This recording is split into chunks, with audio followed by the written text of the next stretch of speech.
사기 16장을 통해서 삼손의 희생과 블레셋의 자초, 이런 제목으로 함께 읽어보도록 하겠습니다.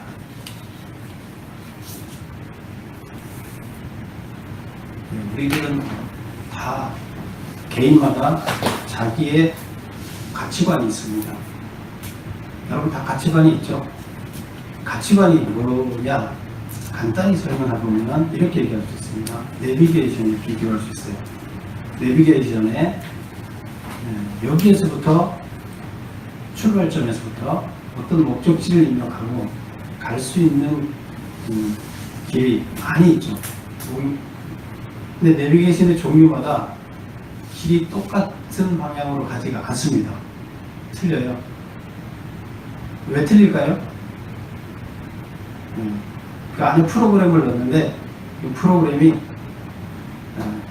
이럴 경우에는 이렇게 가라, 그 다음에 이럴 경우에는 이렇게 선택해서 가라 하고 그 프로그램을 입력하는 것에 따라서 그가 선택을 합니다. 그것을 내비게이션 종류마다 프로그램마다 선택 방향이 틀린데 그 프로그램을 만들어 넣는 것, 그게 뭐냐면 가치관입니다. 그러니까 어디로 갈 건지 판단하는 거예요. 우리의 인생의 출발점과 목적지는 정해져 있어요. 그렇죠? 태어날 때부터 빈손으로 태어나고 죽을 때 빈손으로 갑니다. 근데 그 중간에 출발점에서 목적지까지 어떻게 갈 거냐 하는 것은 그 안의 프로그래밍에 따라서 어떻게 선택의 방향이 틀려지는 거죠. 우리는 내비게이션을 통해서 우리는 이렇게 판단하는 것을 가치관으로 할 수가 있어요. 여러분은 어떤 가치관 갖고 계세요? 어떤 길을 선택할 거예요? 성경에 보면 오늘 나오는 삼손은 어떤 길을 택해서 갔을까요? 그리고 또 우리 성경의 주인공이 되는 우리 예수님이 선택해 가신 길은 어떤 길을 가셨을까요? 여러분 나름대로 인생 한평생을 갈 길을 대충 그림을 그려놓고 계시죠? 자기 나름대로 자기 가치관에 따라서 그림을 그려놓고 있습니다. 근데 그 가치관이 어떠냐에 따라서, 어떤 가치관이 있는 거에 따라서 나중에 심판날 너는 참 훌륭하게 살았다 이렇게 판단할 수도 있지만, 또 본인은 훌륭하게 살았다고 생각하는데 심판자는 야 너는 형편없는 놈이었어 이렇게 판단할 수가 있어요.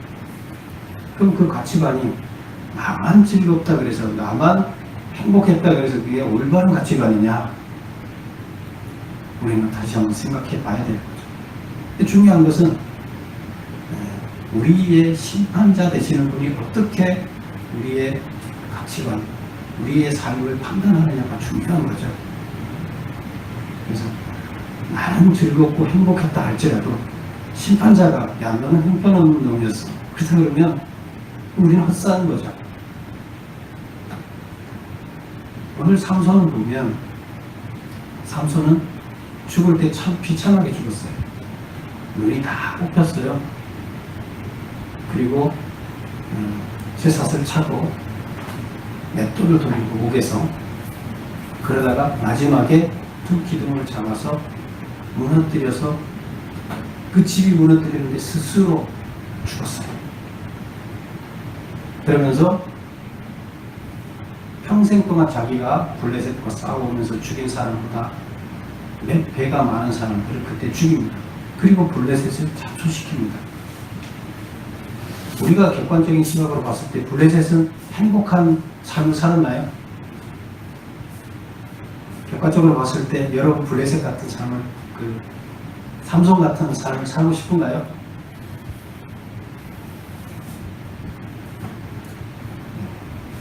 그런데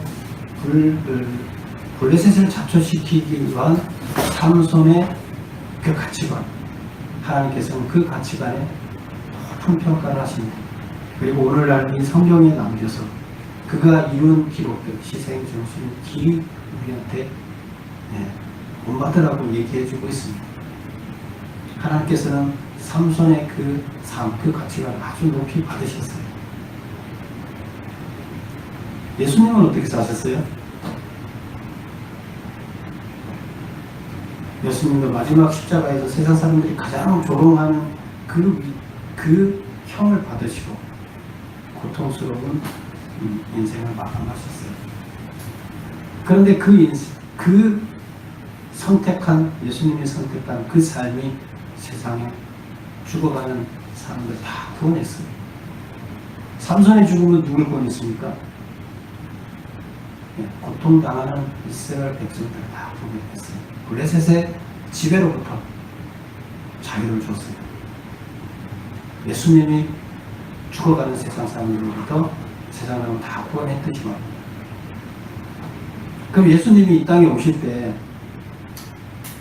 어떤 그 마지막 어떻게 죽으셔야 될지 생각을 갖고 오셨을까요? 아니면 그냥 어떻게 살다 보니까 그렇게 됐을까요? 예수님이 어떻게 살다 보니까 그냥 그 길을 선택해서 갔을까요? 아니면 죽기로 처음부터 작정하고 오셨을까요? 우리가 성경을 보면 예수님은 죽기로 작정하고 오셨어요. 죽으러 오신 거예요. 결국 죽어가는 사람들을 살리기 위해서, 본인이 죽음으로써 그들을 살리기 위해서 죽으러 오셨어요. 물론 구체적인 날짜나 뭐 이런 것들은 살면서 방향이 틀려졌을, 인간으로 사셨기 때문에 때에 따라서 틀려졌을 수도 있지만, 그러나 그 방향 설정, 가치관 설정, 어떻게 살아야 되겠다는 것은 이미 정해져 있었어요. 그리고 그 길을 선택하셨어요. 근데 만약에 그 가치관대로 어떤 환경 때문에, 어떤 세상의 그 자기의 어떤 안위나 세상에서의 어떤 이익 때문에 그 길을 선택하지 못하고 다른 길을 선택해 갔다면 예수님의 삶은 실패했겠죠. 그러면 예수님과 비교해서 삼손의 삶이 지금 삼손이 어떻게 막 살다 보니까 블레셋을 좌초시키고 자기가 죽게 됐을까요? 아니면 죽기로 작정하고 계획을 했을까요? 어떻게 생각하세요? 그냥 뭐 어떻게 살다 보니까 어떻게 하다 보니까 그 닥쳐진 상황에서 그냥 죽게 됐을까요? 네, 아닙니다. 예수님이 그러하셨듯이 하나님의 심정이 가득 차 있는 삼손은 그 마음에 지금 중요한 게 그 마음에 있어요. 가장 중요하고 시급한 문제가 뭐예요? 지금 죽어져가는, 고통당하고 있는 그 백성들의 모습을 그대로 바라볼 수가 없는 거예요. 그들을 구원해내야 될 것 같아요. 그들이 인간 취급 못 받고 먹을 거 못 먹고 처참하게 살아가는, 블레셋에서 다 뺏어가고 처참하게 살아가는 그 모습을 볼 수가 없어요. 그의 마음속에서 내가 죽더라도 내가 이거를 뜯어 고치고 가야 되겠다.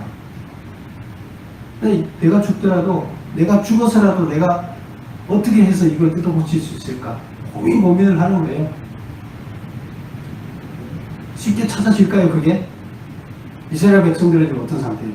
신앙이라는 신앙 공동체 개념이 사라졌어요. 단체로 뭘 이렇게 하면서 예배드리고 단체로 기도하면서 의사에서 지금 이스라엘을 살려낼 생각이 없어요. 그리고 그런 얘기를 하면 너나 해라, 나는 편하게 살아간다 이거예요. 그럼 삼손의 심정에서 어때요? 누군가가 그 일을 해내야 되는데 같이 할 사람 없어요. 할 수 없이 혼자서 하는 방법을 찾는 거예요. 혼자서 저 블레셋 군대를 다 물리치고 블레셋을 좌초시키고 이스라엘 백성들이 자유롭게 살아갈 수 있는 해방시키는 방법이 뭐가 있을까? 그래서 방법이 없다.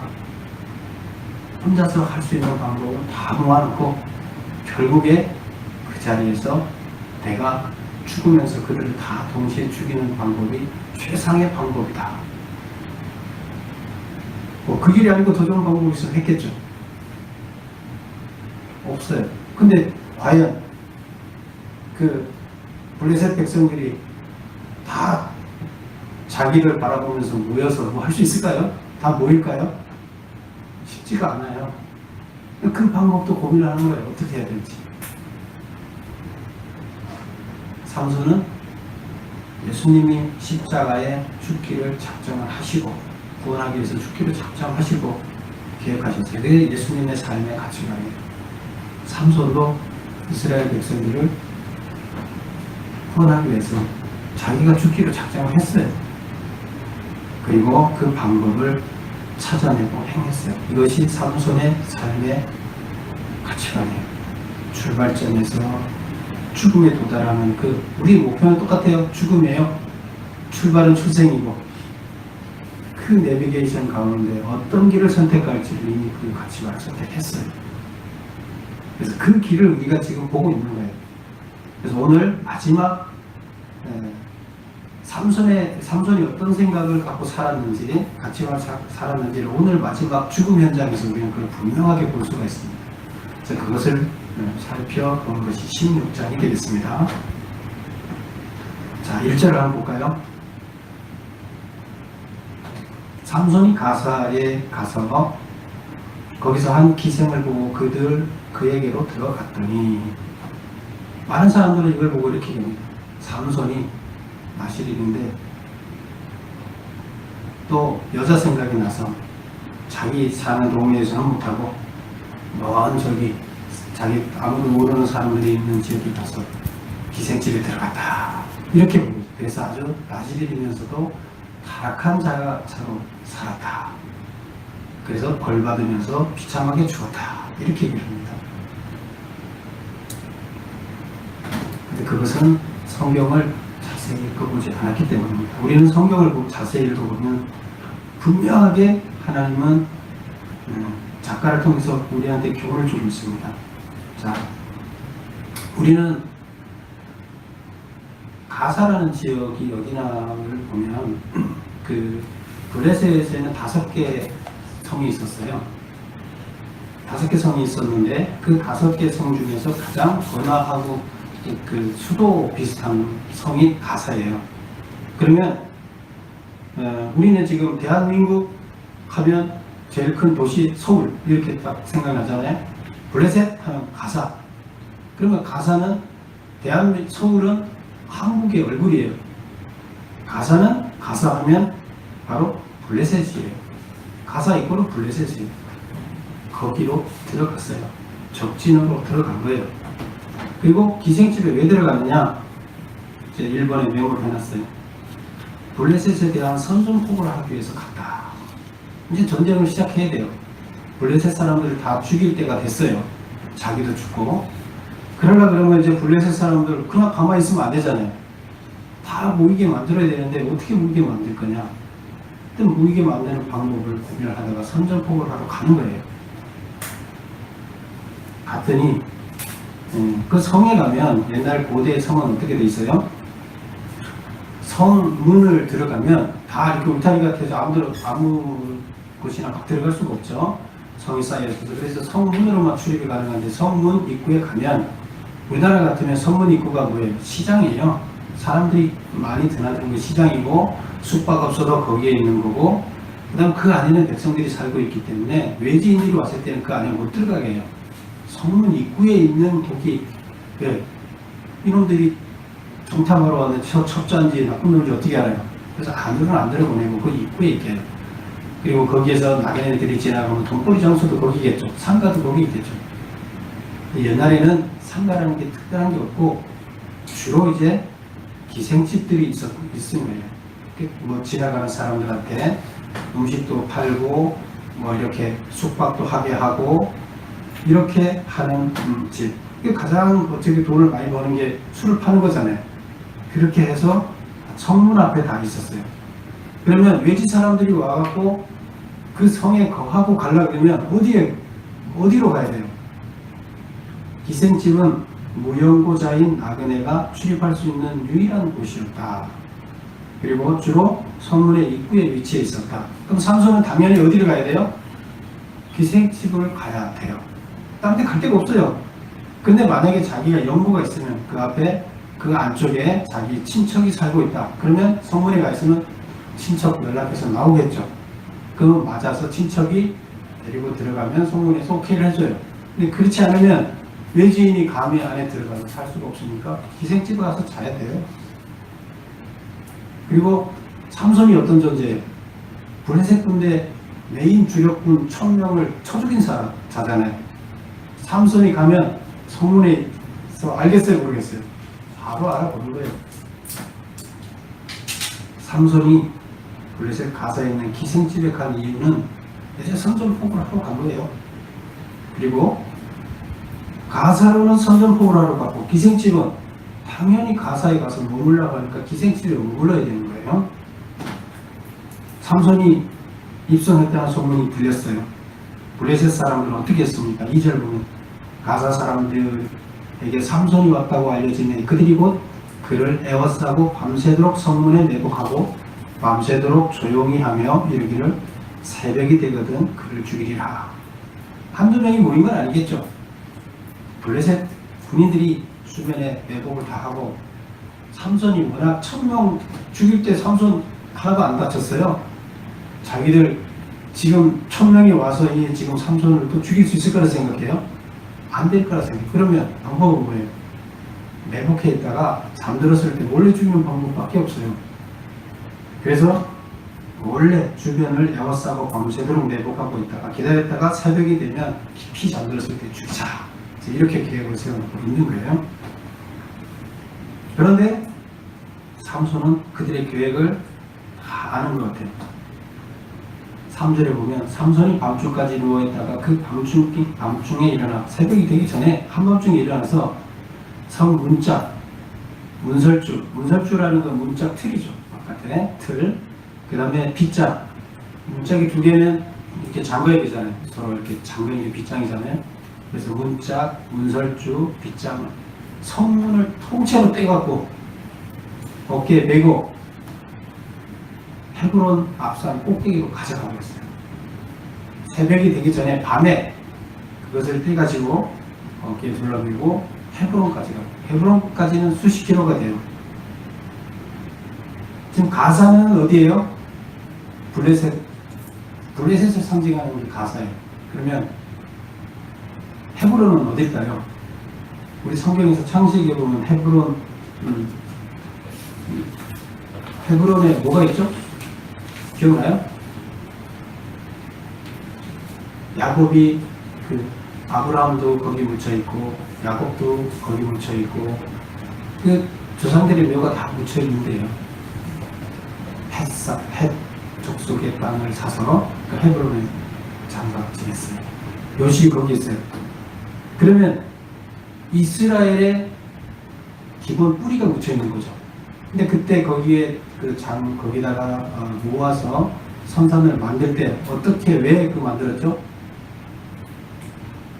그곳을 생각하고 자녀들이 그들이 하나님과 한 약속을 생각하기 위해서 찾아서 그걸 잊지 않기 위해서 그렇게 했다. 이렇게 우리가 본 적이 있죠. 지금 그런 곳이에요. 상징적인 곳이에요. 그러면 이스라엘의 정신이 거기 있어요. 산산이 있다는 것은 그들의 뿌리가 거기 있고 이스라엘의 정신은 결국 하나님이잖아요. 그러면 헤브론이라는 것은 결국 이스라엘이라는 거예요. 가사는 블레셋을 대표하고 헤브론은 이스라엘을 상징하는 거예요. 그래서 가사문이 헤브론으로 옮겨졌다. 그냥 힘 자랑하느라고 옮겼어요? 아니에요. 깊은 의미가 있어요. 블레셋이 이스라엘에게 굴복한다는 뜻이에요. 결국에 너네 성문, 그 성문이 뭐예요? 상징이에요. 그 성의 상징이에요. 근데 그 상징을 뜯어다가 지금 이쪽에 갔다는 건 니네는 망했어. 이스라엘한테 망해는 이제 굴복 꼼짝 못하게 됐어. 이제 이걸 얘기해요. 이것은 다시 얘기하면 성문을 이동시킨 것은 블레셋에 대한 선전포고를 한 거예요. 너희들 망했어. 내가 그냥 두지 않겠어. 이거예요. 그러면 삼손이 왜 갔다고요? 가사에 선전포고를 하러 간 거예요. 그리고 사람들이 다 집중하게 하고 그 문을 뜯어서 가면서 너희들 망했어. 내가 너희들 다 망하게 할 거야. 가만두지 않겠어. 그러면 블레셋은 지금 관심이 어디에 집중이 돼요? 삼손 저놈이 도대체 또 나타나서 지금 무슨 짓을 하는 거야? 우리 1000명 그때 죽여서 지금까지 군대가 메인 군대가 죽으면서 주력군이 죽으면서 엄청 힘들었었는데 이제 또 나타나서 지금 뭐 하자는 거야? 저 가만히 두면 안 되겠어. 온 민족이 그 나라가 블레셋이 다 삼손한테 집중을 하고 그가 뭐 하는지 그 다음에 어디 가는지 봐야 될 거 아니에요. 선전포고를 했으니까 그놈을 어떻게 그냥 두면 안 되잖아요. 그런데 삼손이 그 다음 행보가 소렛 골짜기로 갑니다. 그래서 우리가 성경에 나오는 드릴라라는 여자가 있는 이 여자도 창녀예요. 또 그 기생집으로 또 가는 거예요. 자, 그럼 우리 그림을 한번 앞에 첫 번째 페이지를 한번 보세요. 주보 앞도를 한번 보세요. 거기 보면 가사 맨 좌측 아래에 가사 보이죠? 예, 거기가 지금 블레셋의 지금 수도나 마찬가지다. 헤브론은 이스라엘을 대표하는 곳이다. 그리고 그 헤브론 산이 지금 그 요단강 서쪽에서 그 가장 높은 산 중에 하나예요. 그래서 해발 900m 정도예요. 보통 600m 정도 되는 해발이 여기는 900m 돼서 높아요. 그래서 여기서 몇십 킬로가 되는데 뭐 한 60킬로 정도, 40에서 60 정도 이제 된다고 하는데 그 정도 거리에 가서 거기다 갖다 놓고 그 다음 어디로 가느냐? 그 위로 올라가 보면 소렛 골짜기라고 보이죠. 블레셋 위쪽에 단이 있고 원래 지금 이 삼손은 단지파 사람이죠. 그리고 그 소라라는 데가 있죠. 원래 소라 사람이잖아요. 단지파에. 그리고 딥나라는 데 장가가로 갔다가 그 앞전에 우리가 봤죠. 그 다음에 그 좌측에 보면 아스글론이라고 있는데 아스글론에 가서 30명 그 수수께끼 그 옷을 주기 위해서 30명 쳐 죽이고 다시 딥나로 이제 오는 이런 거였죠. 근데 그 헤브론에서 소렛 골짜기는 딥나에서 그 지중해 쪽으로 이렇게 흘러내려가는 그 중간에가 그 블레셋이 그 이스라엘 땅 자체가 중간이 높고 해안가로 가면서 낮아진다 그랬죠. 그래서 지금 소라라는 데는 높고 소렛 골짜기는 낮아요. 딥나도 소라보다 좌측에 있죠. 서쪽에 있죠. 그럼 낮겠죠. 그럼 소라로 올라가고 딥나로 내려가고 소렛 골짜기로 내려가는 거죠. 그 골짜기가 쭉 내려가서 결국 바다로 지중해 바다로 물이 내려가요. 그래서 그 골짜기 이 소라나 딥나나 그 골짜기와 멀지 않아요.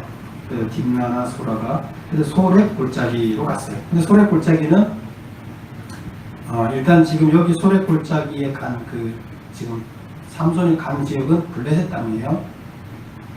근데 보세요. 헤브론에서 소렛 골짜기까지 거리가 짧아요, 멀어요? 멀죠. 근데 그 까만 선으로 이렇게 돼 있는 게 예루살렘 그 아래쪽에서부터 그 소렛 골짜기 바다까지 나가는 이게 선이 빨갛게 굵구분한 게 그게 이제 계곡이에요. 그게 다 소렛 골짜기예요. 그래서 이 레히 있는데도 소렛 골짜기 옆이고 다 우리가 지금 봤던 그 소렛 골짜기 주변으로 일이 일어난 거예요. 근데 지금 소라 좌측으로 더 바닷가 쪽으로 블레셋 쪽으로 지금 삼손이 간 거예요. 데릴라가 거기 살기 때문에. 그러면 헤브론에서 거기까지 또 몇십 킬로 되죠.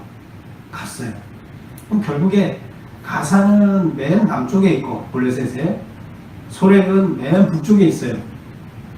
왜 이렇게 멀리 막 선전포고를 하고 문을 떼다가서 그 헤브론에 갖다 놓고 선전포고를 하고 왜 또 이렇게 멀리까지 갔을까요?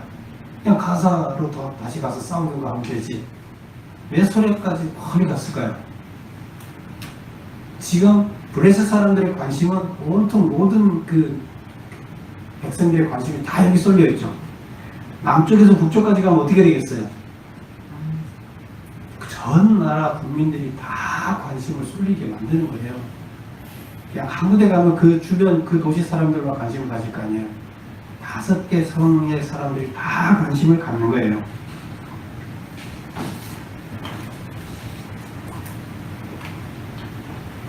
그래서 삼손이 소렛 골짜기 데릴라에게로 간 이유는 일단 멀리 가면서 모든 사람들한테 다 이제 블레셋 사람들이 관심을 갖게 만들고 블레셋의 이목을 끌기 위해서 솔에게 창녀에게로 갔다.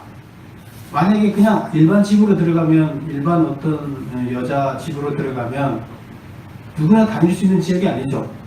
근데 창녀가 있는 지역은 어때요? 연숙 같은 데죠. 누구나 다닐 수 있는 데고 누구나 와서 볼 수 있어요. 그러면 결국에 삼손은 보여줘야 돼요. 자기가 하는 것을. 그래야 사람들이 모여들어서 자기의 관심을 갖는데 조용한 산골짜기에 가서는 얘기가 안 되죠. 그러면 사람들이 가장 번화한, 가장 중심과 밀집되는 창녀 있는 데로 가야 돼요. 그리고 누구나 드나드는 곳이어야 돼요. 자기 봐야 되니까. 그래서 갔어요. 사람들이 다 그 집에 들락날락 하면서 그 집에 손님으로 온 것처럼 하면서 다 보면서 뭐 하고 있는지 동태파하고 있겠죠. 블레셋 군인들이. 그걸 하려는 거예요. 드릴라는 무슨 뜻이냐 하면 그 여자 4절을 한번 볼까요? 4절. 이후에 삼손이 소렙 골짜기에 드릴라라 이름하는 여인을 사랑하며, 표현을 이렇게 해놨어요. 사랑해서 여자한테 빠져서 이제 그 드릴라 집으로 또 들어갔다 이렇게 했는데 사실은 그게 아닌 거죠. 그 드릴라라는 이름은 약하다는 뜻이에요. 그러면 창녀가 많았을 텐데 왜 그러면 드릴라한테 갔을까? 약한 여자예요. 뭐에 약할까요? 블레셋 사람들에게 자신을 돈으로 팔아넘기기에 적합한 자라 생각했기 때문이다. 삼손을 블레셋 사람한테 팔아넘겨야 돼요. 그런데 삼손한테 깊이 사랑에 빠져도 안 되고요. 돈에 밝은 여자여야 되고요. 그래서 돈 준다는 하면 삼손을 팔아넘겨야 돼요. 그리고 그런데 잘 꼬임에 넘어가는 약한 자여야 돼요. 드릴라는 이뻤다고 그래요. 성경에는 안 나와 있지만 작가들이 써놓은 여러 가지 얘기 보면 되게 이뻤는데 어쨌든 약했다. 그래서 선택했다. 삼손의 계획은 뭐예요? 그 여자가 블레셋 사람들한테 자기를 넘겨줘야 돼요. 예수님은 십자가에 달려야 돼요, 말아야 돼요? 달려야 돼요. 죽으셔야 돼요. 삼손은 지금 그들한테 넘겨줘야 돼요. 5번 보겠습니다. 블레셋 방백들과 드릴라 간의 미약은 무엇인가? 이제 거기 창녀 집에 가 있다. 그러니까 이제 블레셋 방백 5개 성이 있다 그랬죠. 그 성주들 방백들이, 성주가 방백이에요. 다 찾아왔어요. 찾아와서 삼손을 깨워서 그 힘을 약화시키는 방법을 알려달라. 그렇게 알려주면 블레셋의 방백들이 각각 은 1100개를 주겠다. 그래서 5명이 1100개씩 주면 5500개예요. 은 5500개인데 이거를 은 5503개를 보더라고요. 그래서 그것을 그때 당시에 돈으로 계산하면 평균 급여로 따졌을 때 한 사람이 하루 일했을 때 노동 품값이 있잖아요. 지금으로 얘기하면 한 사람이 만약에 7만 원이야 10만 원을 한다 그러면 이제 그런 가치로 10만 원을 계산했다 칩시다. 그랬을 때 여기서는 그때 당시에 품값으로 60년치 봉급이에요, 이게. 그러면 넘어가겠어요, 안 넘어가겠어요? 60년치 봉급을 준대요. 삼손의 힘이 지금 이스라엘의 그 삼손을 쳐서 죽여야 되는데 지금 방백들이 지금 쳐 죽일 방법이 없는 거예요. 지난번처럼 1000명이 가도 꼼짝을 못하는데 우리가 어떻게 이길까? 지금 답이 없어요. 그러면 그 힘을 약화시킨 다음에 평민처럼 똑같은 힘이 약화됐을 때 어떻게 해야 될 거 아니에요? 그럼 분명히 그 힘을 약화시키는 방법이 있을 거다. 그럼 그거를 너가 마련해주면 이만한 돈을 주겠다. 그럼 여기서는 돈 이거 주고 나서 하나도 죽지도 않고 삼손을 잡았다 그러면 이게 돈이 아깝지 않죠? 블레셋 입장에서. 그래서 딜을 했어요. 그리고 드릴라가 오케이를 했어요. 그리고 이제 드릴라는 뭐 해야 돼요? 삼손을 꼬셔야 되겠죠.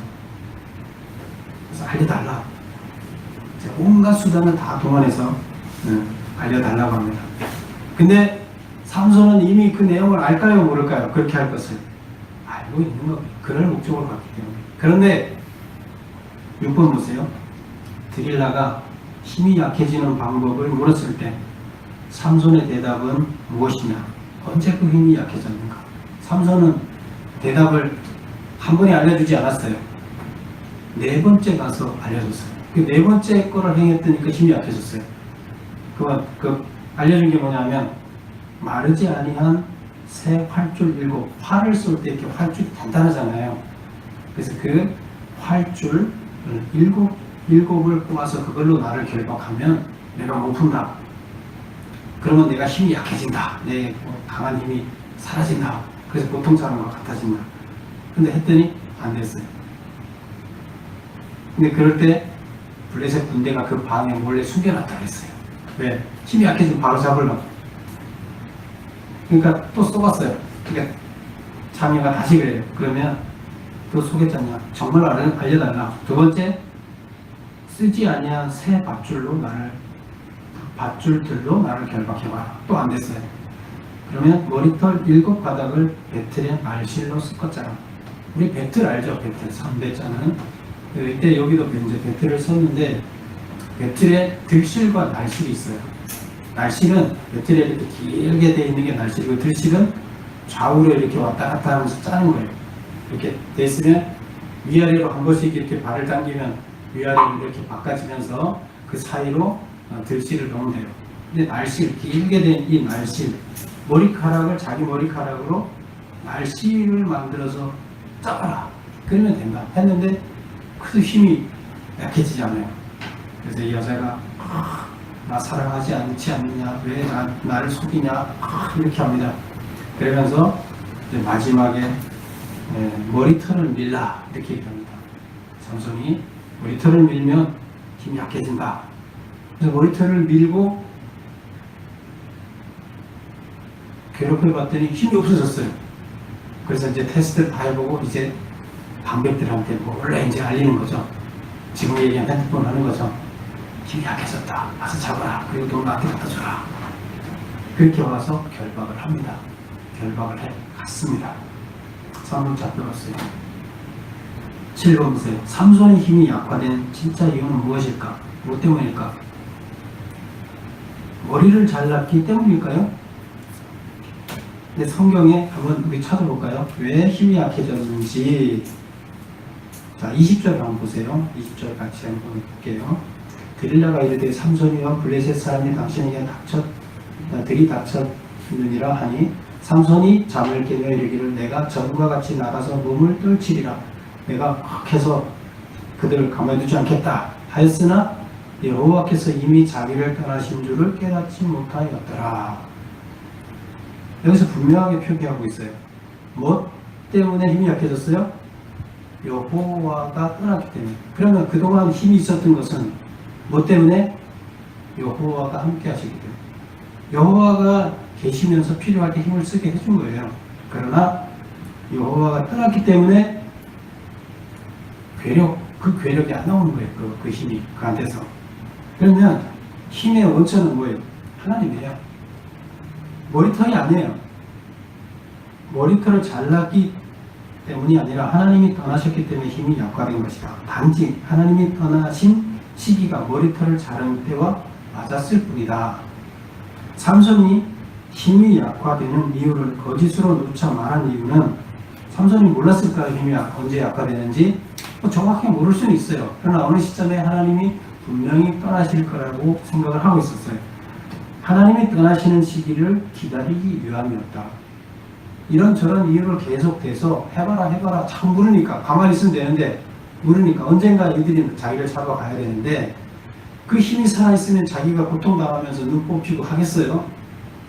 안 돼요. 물론 뭐 자기가 눈 뽑힐지는 몰랐지만 어쨌든 지금 자기가 잡혀가야 돼요. 잡혀가야 되는데 그 잡혀가려면 자기 힘이 약화되어야 되는데 언젠가 하나님이 자기 힘이 아니라는 걸 알고 있어요. 하나님이 필요할 때만 힘을 주시고 앞에서도 봤지만 여우가 나타났을 때 힘이 갑자기 나타난 거지 계속 항상 힘이 쓰여 있는 게 아니에요. 하나님 필요할 때 힘을 주시는 걸 알고 있었어요. 그래서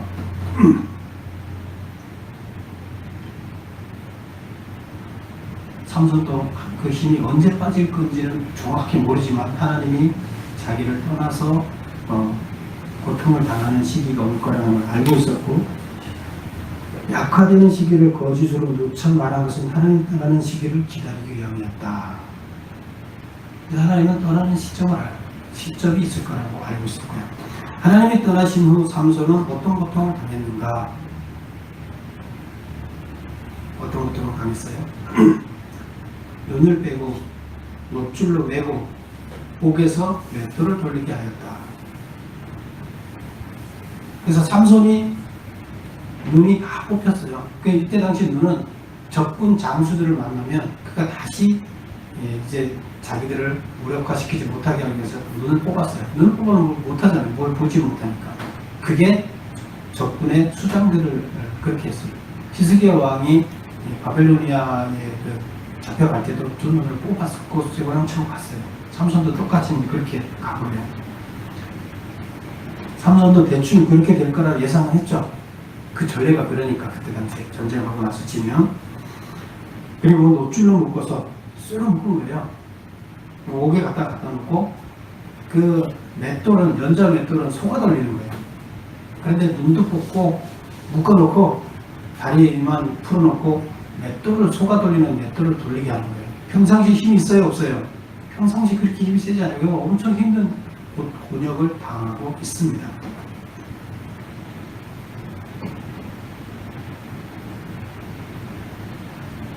하나님이 그러면 왜 이렇게 고통을 당해야 돼요? 23절을 한번 보겠습니다. 23절 블레셋 사람의 방백들이 이르되 우리의 신이 우리 원수 삼손을 우리에게 넘겨주었다 하고 다 모여 그들의 신 다곤에게 큰 제사를 드리고 즐거워하고. 지금 블레셋 방백들이 블레셋이 큰 축제를 하는 거예요. 무슨 축제? 삼손의 신을 자기의 신이 이겼어요. 삼손이 삼손의 힘이 아니잖아요. 삼손의 신의 그 강력한 힘을 자기네 신 다곤이 이겼어요. 그럼 뭘 해야 돼요? 그리고 자기네 신이 도와서 자기들은 한 명도 다치지 않고 지금 다 잡았어요. 자기 신한테 감사 예배를 드려야 되겠죠. 그걸 하는 거예요. 그럴 때 몇 명만 모이겠어요? 다 모이는 거예요. 높은 사람 다 와. 공직자들 다 와. 중요한 사람들 다 와. 다 모였어요. 그래 놓고 이제 가장 큰 제사를 지내는 거예요. 삼손은 그걸 알았을까요? 몰랐을까요? 네, 그걸 유도한 거예요. 그리고 그들 신전에서 다 모여서 가장 큰 제사를 드리는 그 의식이 행해지게 하려면 삼손이 어떻게 되는 거예요? 삼손이 잡혀야 되는 거예요. 그리고 져야 되는 거예요. 하나님의 힘이 그로부터 빠져나가고 져야 그 일이 일어나는 거예요. 그리고 자기가 거기서 죽어야 그들을 다 죽일 수 있는 거예요. 이때 신전은 주로 어떻게 되어 있었냐면, 신전이라는 이 그 큰 신전은 가운데 아무것도 없어요. 기둥이.